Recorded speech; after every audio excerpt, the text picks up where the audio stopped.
한 절씩 교독하겠습니다. 시기 온옷에 맞춘 선지자 하박국의 기도라.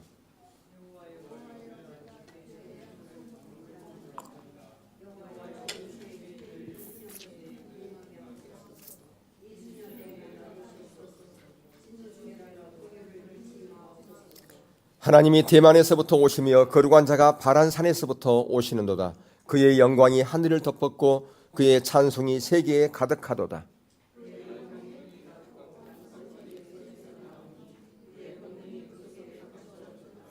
역병이 그 앞에서 행하며 불덩이가 그의 발밑에서 나오는도다.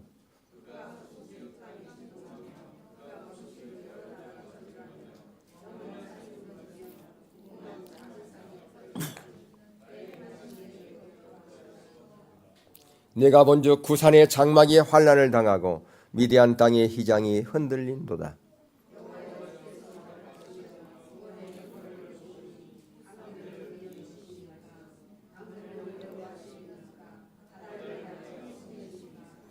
주께서 활을 꺼내시고 화살을 바로 쏘셨나이다. 주께서 강들로 땅을 쪼개셨나이다.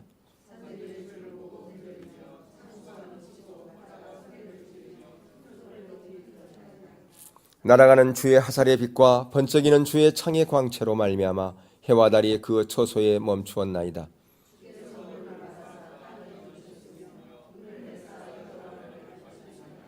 주께서 주의 백성을 구원하시려고 기름 부음 받은 자를 구원하시려고 나오사 악인의 집에 머리를 치시며 그 기초를 바닥까지 드러내셨나이다.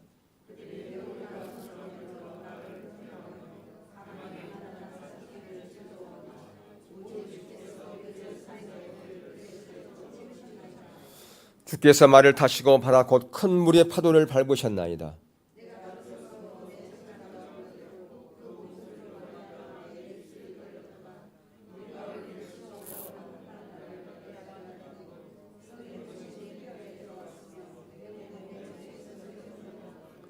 비록 무화과 나무가 무성하지 못하며 포도나무에 열매가 없으며 감람나무에 소출이 없으며 밭에 먹을 것이 없으며 우리의 양이 없으며 예양간에 소가 없을지라도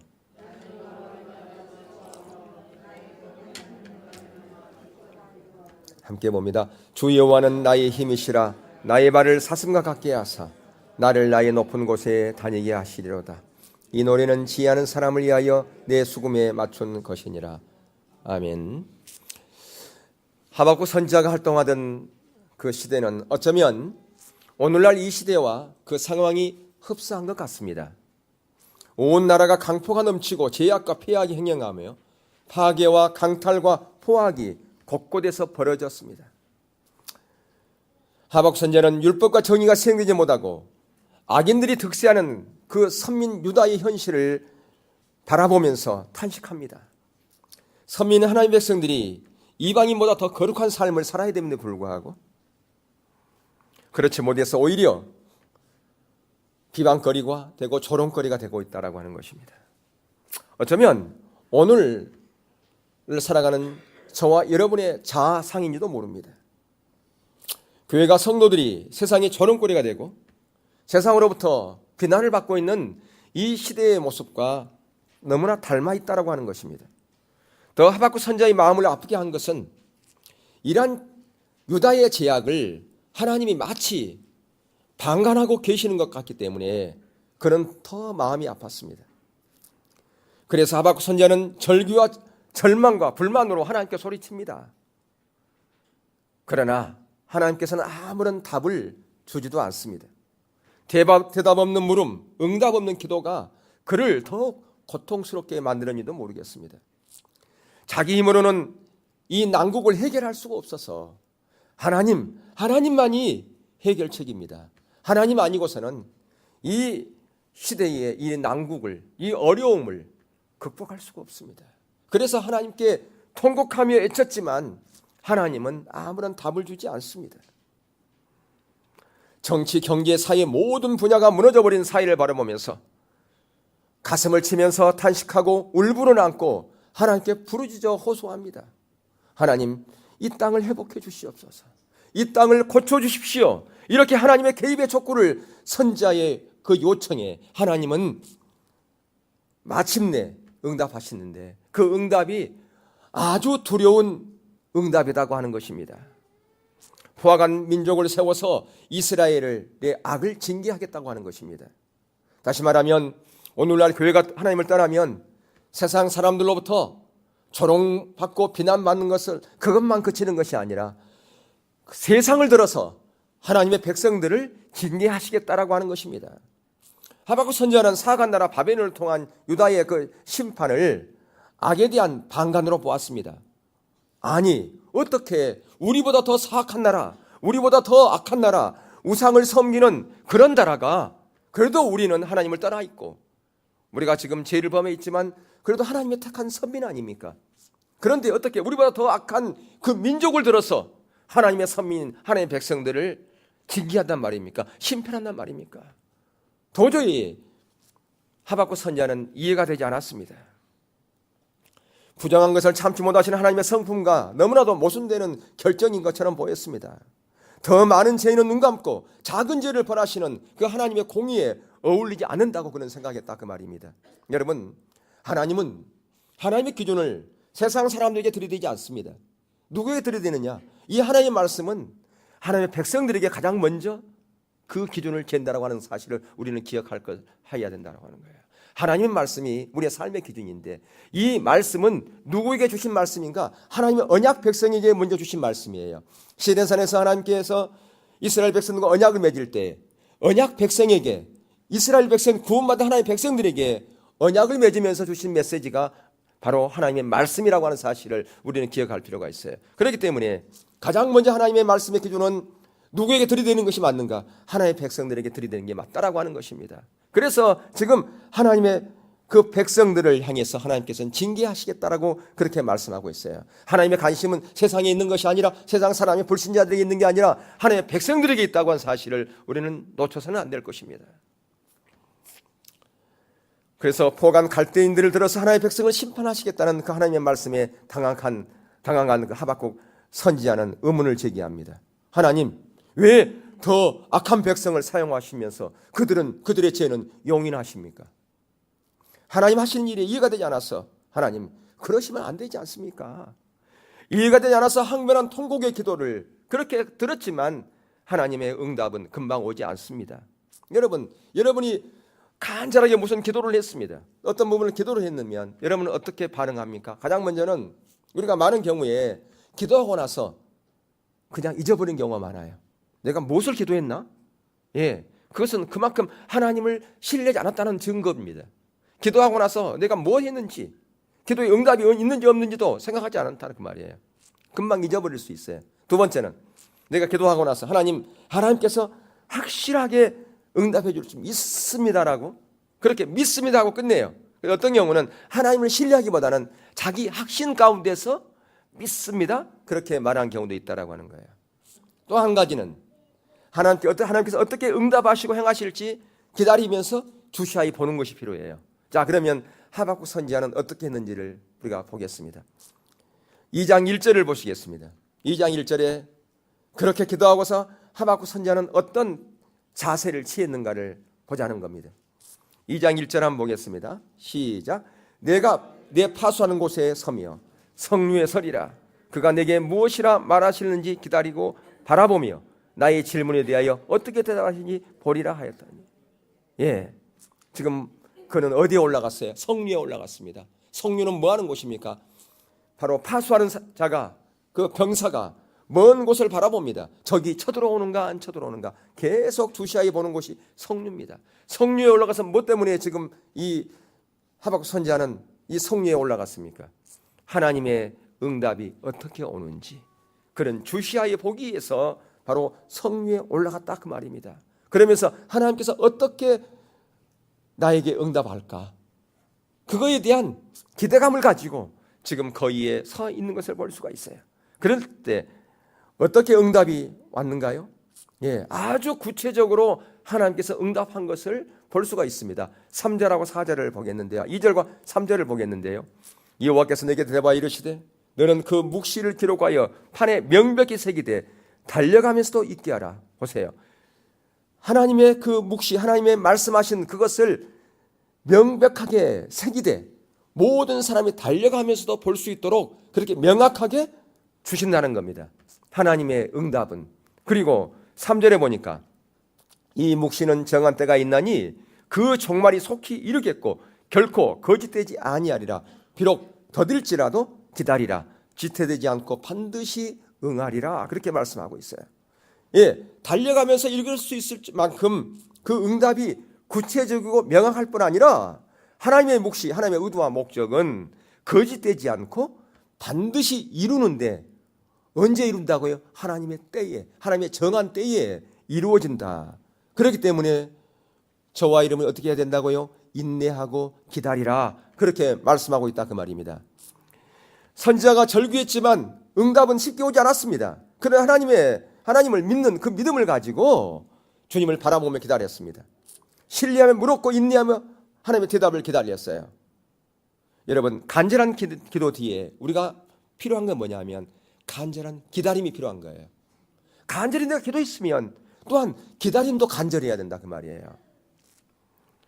작정하신 때에 응답하실 기 때문에 우리가 기다림이 필요합니다. 근데 하나님은요, 하나님 그분만의 시간표가 있어요. 우리는 많은 경우에 나의 시간표를 땅에가 만들어 놓고 하나님 이 시간표도 해주셔야 됩니다. 우리가 그렇게 하는 경우가 많아요. 아니에요. 하나님은 그분만의 시간표가 있다라고 하는 사실을 우리는 알아야 된다라고 하는 겁니다. 혼란스럽고 두렵고 의심이 가득해도 인내하며 응답을 기다려야 합니다. 우리의 기도를 하나님은 예면하지 않기 때문에 그래요. 뭐라고 말씀합니까? 예, 지체되지 않고 반드시 응하리라. 그렇게 말씀하고 있다 그 말입니다. 하나님께서는 저와 여러분의 계획을, 여러분의 인생에 있어서 계획을 갖고 계세요. 하나님의 계획은 놀라운 건데 저와 여러분 한 사람 한 사람에 대한 계획을 하나님은 가지고 계신다 그 말입니다. 다시 말하면 우리의 인생의 역사를 누가 써내려가고 계신다고요? 하나님 그분이 인생을 써내려가고 있는 거예요. 예, 그러니까 이 나라의 역사, 이 우주의 역사, 이것도 하나님이 써내려가지만 우리의 인생의 역사도 하나님께서 써내려가는 거예요. 그분의 역사를 그분께서 이루어 가신다라고 하는 것입니다. 언젠가 그렇기 때문에 그게 아니었는데 그게 이상하다. 그런 물음표가 느낌표로 바뀐 날이 반드시 온다고 하는 것입니다. 예, 여러분의 물음표가 느낌표로 바뀔 때가 올 뿐 아니라 우리는 주님의 이대하심을 찬양하고 경배한 날이 반드시 온다라고 하는 겁니다.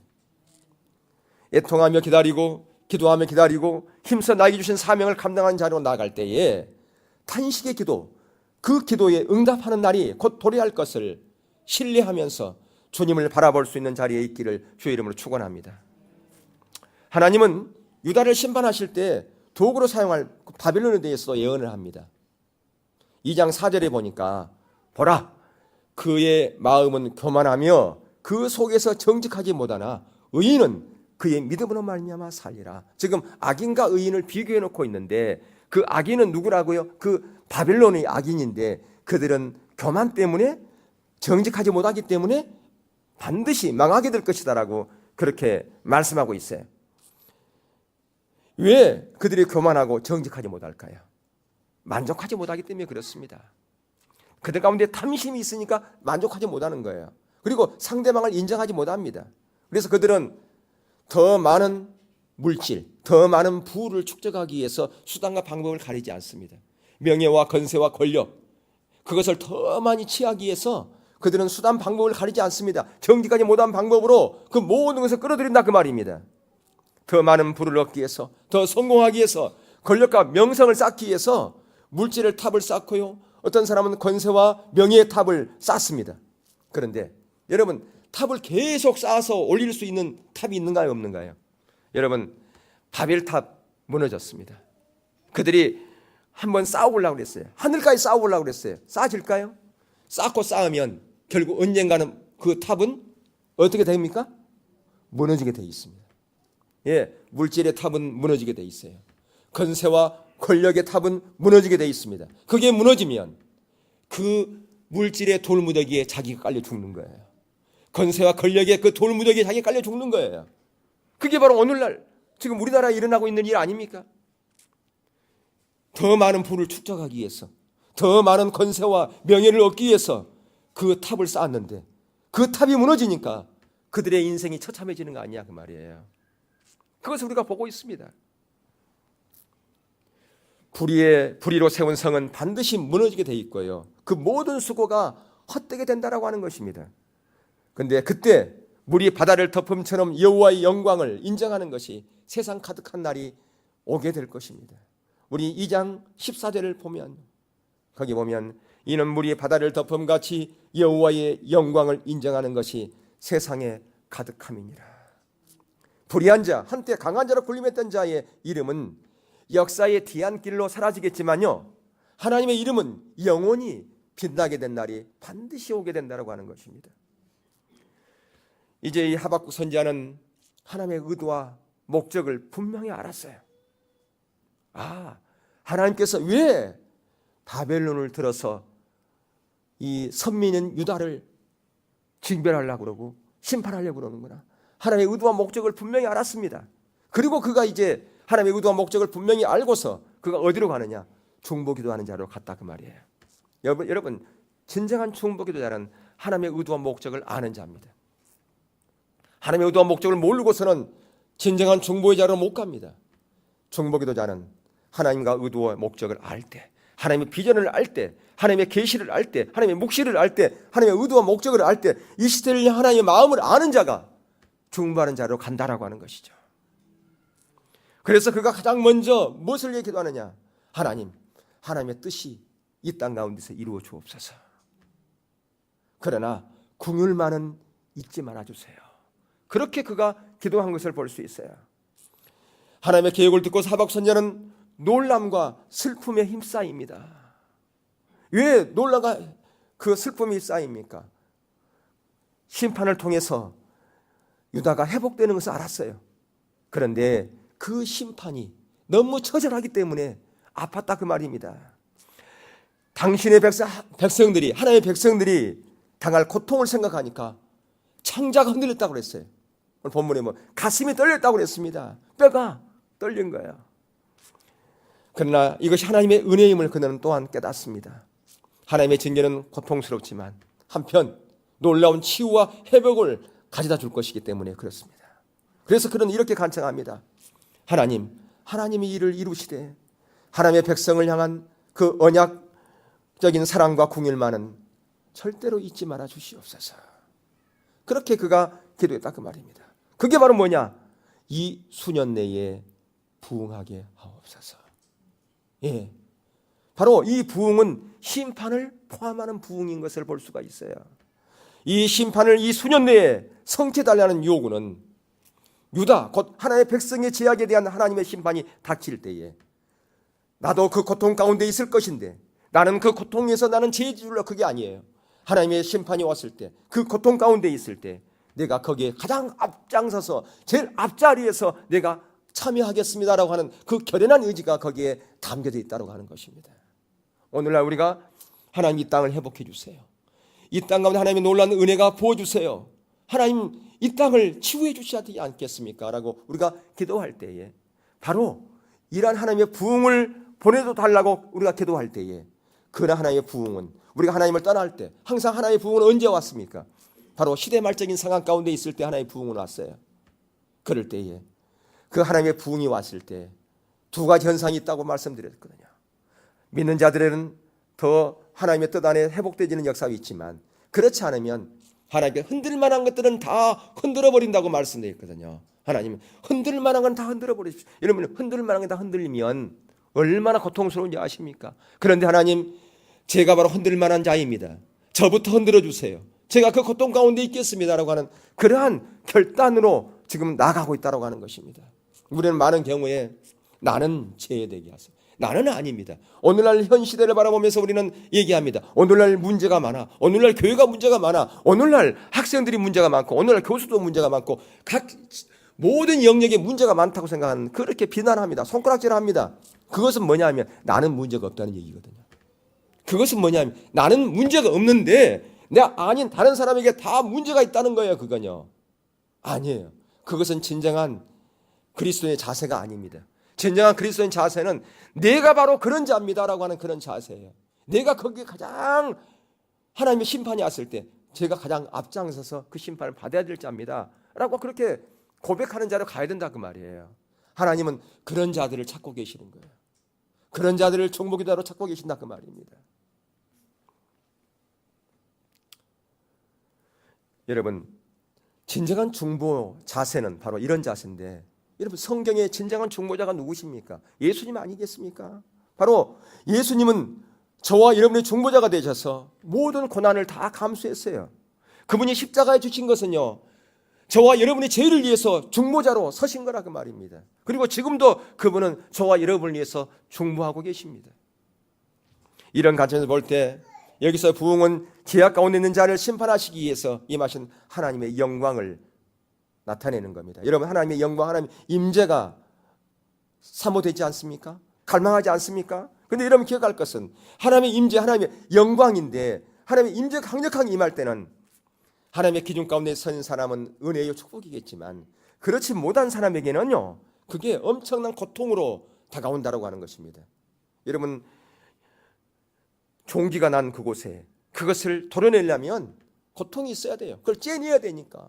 근데 그것이 아니면 내가 치유가 안 되는데, 근데 건강한 사람은 아무런 문제가 없겠죠. 어쩌면 이 시대가 하박국 선지자가 활동했던 시대와 어쩌면 비슷하지 않는가 그런 생각을 합니다. 하나님의 부흥, 하나님의 임재, 영광이 강하게 임할 때 하박국 선지자처럼 심판을 당할 처지에 놓인 자라 그렇게 고백하면서 하나님의 긍휼을 의지하는 자로 그 자리로 저와 여러분이 다 나가야 한다고 하는 것입니다. 하나님의 심판을 통해서 이 나라가 정결해질 수만 있다면, 하나님의 심판을 통해서 우리 교회가 회복될 수만 있다면, 하나님의 심판을 통해서 우리의 가정이, 내 삶이 회복될 수만 있다면,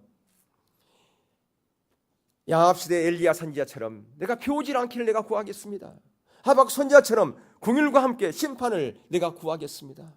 그런 마음의 자세가 저와 여러분 가운데 필요하다고 하는 것입니다. 제가 그 심판을 피해가지 않겠습니다. 이 민족과 함께 그 고통 내가 감수하겠습니다. 여러분, 고난이 없기만을 바라는 것이 아니라 고난을 통해서, 아픔을 통해서 회복될 수만 있다면, 그 고난을 통해서 하나님의 뜻이 이루어질 수만 있다면 내가 모든 것 다 감수하고 모든 것 참아내겠습니다. 그런 자세가 저와 여러분에게 필요하다고 하는 것입니다. 그러기 위해서 저와 여러분에게 필요한 것이 뭐냐? 담대한 믿음이에요. 왜냐? 고통 가운데서는 하나님만 신뢰해야 되는데, 하나님만 신뢰한 자리 가려면 저와 여러분이 뭐가 필요하다고요? 믿음이 필요하다 그 말입니다. 저와 여러분이 이러한 자세가 정말 이 시대에 요구되고 있습니다. 더 나아가서 하박국 선지자는 그가 하나님의 뜻과 목적을 알고서 중보하는데, 출애굽의 하나님, 이제는 출 바벨론의 하나님이 되십시오라고 그런 기도하고 있다 그 말이에요. 하나님의 심판하러 임재하실 때 기세등등한 자들은 하나님의 이엄과 그 권능 앞에서 벌벌 떨게 될 것입니다. 만국과 만물도 하나님의 영광스러운 임재를 한순간도 감당하지 못하고 요동치게 된다 그 말입니다. 지금도 악의 세력이 끝없이 자연과 사람, 세상을 어지럽지만 모든 걸 주관하는 그분이 하나님이라고 하는 사실을 언젠가는 인정하는 날이 오게 된다 그 말입니다. 아무도 그분의 능력과 지혜를 가늠할 수 없기에 경외와 경배만이, 그리고 하나님께 합당하는 것을 인정하는 날이 오게 된다 그 말입니다. 저와 여러분이 역사 속에서 지금도 일하고 계시는 하나님의 그 놀라운 계획을 바로 알아서 하나님의 주권을 인정할 때, 하나님께서는 다른 사람이 아닌 여러분의 삶 가운데서 일하시고 역사하신다고 하는 사실을 기억할 필요가 있습니다. 그게 뭐냐면 하나님의 계획을 알아야 돼요. 하나님의 의도를 알아야 돼요. 하나님은 지금도 이 역사 속에서 그분께서 주인으로 일하시고 그분께서 만왕의 왕으로 일하고 계신다고 하는 사실을 여러분이 인정하고 보셔야 된다 그 말입니다. 그렇게 될 때 우리가 세상으로부터 지배를 받는 것이 아니라, 세상으로 영향을 받는 것이 아니라 세상을 지배하고 세상을 영향력을 행사하는 그런 자리에 우뚝 서게 될 것입니다. 여러분, 하나님의 임재 앞에 고개를 들 수 있는 나라가 없고요, 떨지 않는 피조물이 없습니다. 그런데 하나님께서 영광으로 임할 때, 하나님의 임재로 강하게 임할 때 아까도 말씀드렸지만 흔들만한 것들은 다 흔들어버립니다. 하나님의 기준 가운데 세우지 않는 것들은 다 흔들어버린다 그 말이에요. 왜 그렇게 합니까? 하나님의 기준에 합당한 것을 다시 세우기 위해서. 여러분, 재개발하려면 아무리 좋은 집이라도 아까운 집이라도 다 쓸어버리지 않습니까? 예, 그래야 거기에 좋은 집을 다시 단지를 조성할 수 있으니까. 하나님께 강하게 임재하실 때 흔들만한 것들은 다 흔들어버립니다. 뭐냐? 하나님의 기준 가운데 서지 않은 것들은 다 흔들어서 청소해버린다 그 말입니다. 거기에 다시 하나님의 기준에 합당한 것들을 다시 세우기 위해서 하나님께서 그렇게 하신다라고 하는 것이죠. 가장 먼저는 그렇게 청소된 그곳에 하나님 나라가 아름답게 세워질 것이고요. 더 나아가서 교회가 세워질 것이고 우리의 가정이 세워질 것이고 우리의 삶이 그렇게 세워질 것입니다. 하나님의 기준에 합당하지 않는 것을 무너뜨릴 때에 하나님께서는 여러 가지를 사용하십니다. 오늘 그 말씀에 보니까 역병을 사용하기도 하고 불덩이를 사용하기도 했습니다. 때로는 홍해와 요단강도 사용했습니다. 이러한 것은 하나님의 심판의 도구이지만 또한 구원의 도구다라고 하는 사실을 우리는 알고 있습니다. 자기 백성과 기름 부은 자 모세를 위해서 하나님은 친히 앞서 나가서 대적과 싸웠습니다. 하나님은 전쟁의 주관자이기 때문에 그렇습니다. 우리의 인생에 우리의 삶에 승리를 가져오려면 그분께서 우리 앞서 싸워야 됩니다.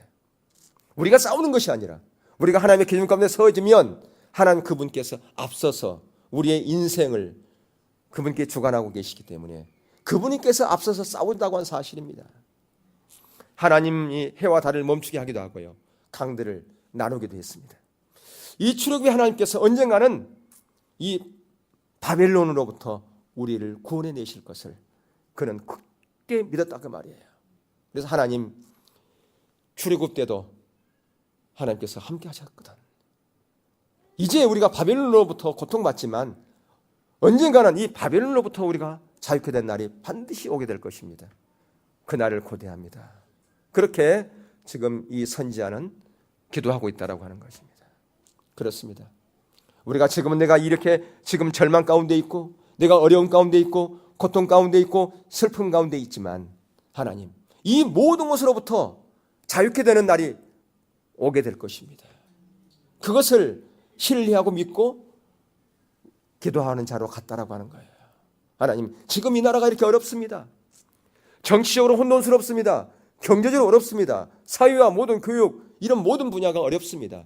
그러나 하나님께서 강력하게 임하심으로 부으로 임하셔서 하나님 흔들 만한 것은 다 흔들어버리고 다시 하나님이 세우셔서 하나님 나라를 회복하시고 교회를 회복하시고 우리의 가정 우리의 삶을 회복해 주시옵소서. 그렇게 우리가 기도하는 자로 가야 된다고 하는 겁니다. 마지막 세 번째 그는 기도하기를 하나님은 심판에 두려운 하나님일 뿐 아니라 구원의 기쁨을 주시는 하나님. 그러니까 하나님은 두려운 하나님이기도 하지만 그러나 내가 감사한 것은 하나님은 이러한 어려움을 통해서 이러한 고통을 통해서 이런 아픔을 통해서 반드시 구원의 기쁨을 주실 것을 나는 확신하기 때문에 하나님께 감사하면서 기도합니다. 그렇게 지금 이 하박국 선지자는 중보기도하는 자로 나갔다는 거예요. 자, 바벨론으로부터 유다를 초토화시킨다는 그런 말씀을 듣고서 그런 온몸과 뼈가 창자가 흔들렸다 그 말이에요. 떨렸다 그랬죠. 16절에 보세요. 내가 들었으므로 내 창자가 흔들렸고 그 목소리로 말미암아 내 입술이 떨렸도다. 무리가 우리를 치러 올라오는 한낮 날에 내가 기다림으로 썩이는 것이 내 뼈에 들어왔으므로 내 몸은 내 처소에서 떨리는도다. 얼마만큼 그 바벨론이 그 군사들이 악랄한지 우리가 역사를 통해서 알고 있습니다. 그러니까 그들이 온다는 소식을 듣고서 너무너무 두려웠다는 거예요. 떨었다는 거예요. 하나님께서 놀라운 구원의 약속이 있었음에도 불구하고 우리가 인간이기 때문에 그렇게 떨 수 있어요. 근데 그러한 심판에 대한 두려움이 크지만 하나님이 하실 것을 그는 신뢰하고 어떤 자로 나갔습니까? 찬양하는 자로 나갔어요. 예. 여러분 1장 2절에서는 절망의 그 시면에서 2장 1절에서 기다림의 성류로 올라가고, 그리고 이제는 찬양의 정상에 우뚝 서는 선자의 모습을 봅니다. 끝까지 남은 자를 향한 신실한 구원의 약속, 언약의 하나님에 대한 신뢰 때문에 구원의 하나님을 찬양하는 자리로 그런 나아간 것을 볼 수 있습니다. 하나님만이 우리가 신뢰의 대상이요, 하나님만이 구원의 대상이요, 우리의 모든 물음에 대해서 답을 갖고 계신 분은 하나님이십니다. 내 삶에 지금은 해답이 좀 없지만, 내 지금 삶에서 물음표가 많지만 언젠가는 그 물음표가 느낌표로 바뀔 때가 올 것입니다라고 하는 그 믿음 가운데서 그런 나가는 것을 볼 수 있어요. 바로 그러한 자리에서 부른 찬양이 뭐냐? 17절 이하라 그 말이에요. 그런 자리에서 어떻게 그런 찬양이 있습니까? 17절에서 보세요. 비록 무화과 나무가 무성하지 못하며 포도나무에 열매가 없으며 감람나무에 소출이 없으며 밭에 먹을 것이 없으며 우리의 양이 없으며 양간에 소가 없을지라도, 내가 비천한 자리에 처한다 할지라도, 아주 가난한 가난에 처한다 할지라도, 18절 나는 여호와로 말미암아 즐거워하며 나의 구원의 하나님으로 말미암아 기뻐하리로다. 하나님께 놀랍게 함께 하실 것이고 치유하실 것이고 회복하실 것이기 때문에 오히려 나는 기뻐한다라고. 19절에 주 여호와는 나의 힘이시라 나의 발을 사슴과 같게 하사 나를 나의 높은 곳으로 다니게 하시리라. 지금은 이렇게 낮은 자리에 있지만 하나님께 나를 높이 올리는 그 날이 반드시 올 거기 때문에 나는 오히려 그 감격과 구원의 감격과 기쁨의 그 찬양을 내가 하나님께 할 수밖에 없습니다. 그렇게 그런 노래하고 있다라고 하는 것입니다. 바로 이것이 하박국의 이 노래였어요. 바로 이러한 하박국의 노래가 저와 여러분의 노래가 될 수 있기를 주의 이름을 축원합니다. 저와 여러분이 지금의 현실 바라보고 낙심하거나 실망할 필요가 없다 그 말이에요. 하나님 바라보면 그분이 나의 힘이 되십니다. 그분이 나의 반석이십니다. 그분이 나의 성류이시고 그분이 나의 모든 것 되십니다. 나의 진정한 회복이요 나의 치유자 되십니다. 그것을 바라보면서 주님의 은혜 안에 거하는 그러한 복된 인생을 아름답게 갖고 갈 수 있기를 주의 이름으로 축원합니다. 우리 찬양하고 기도하시겠습니다.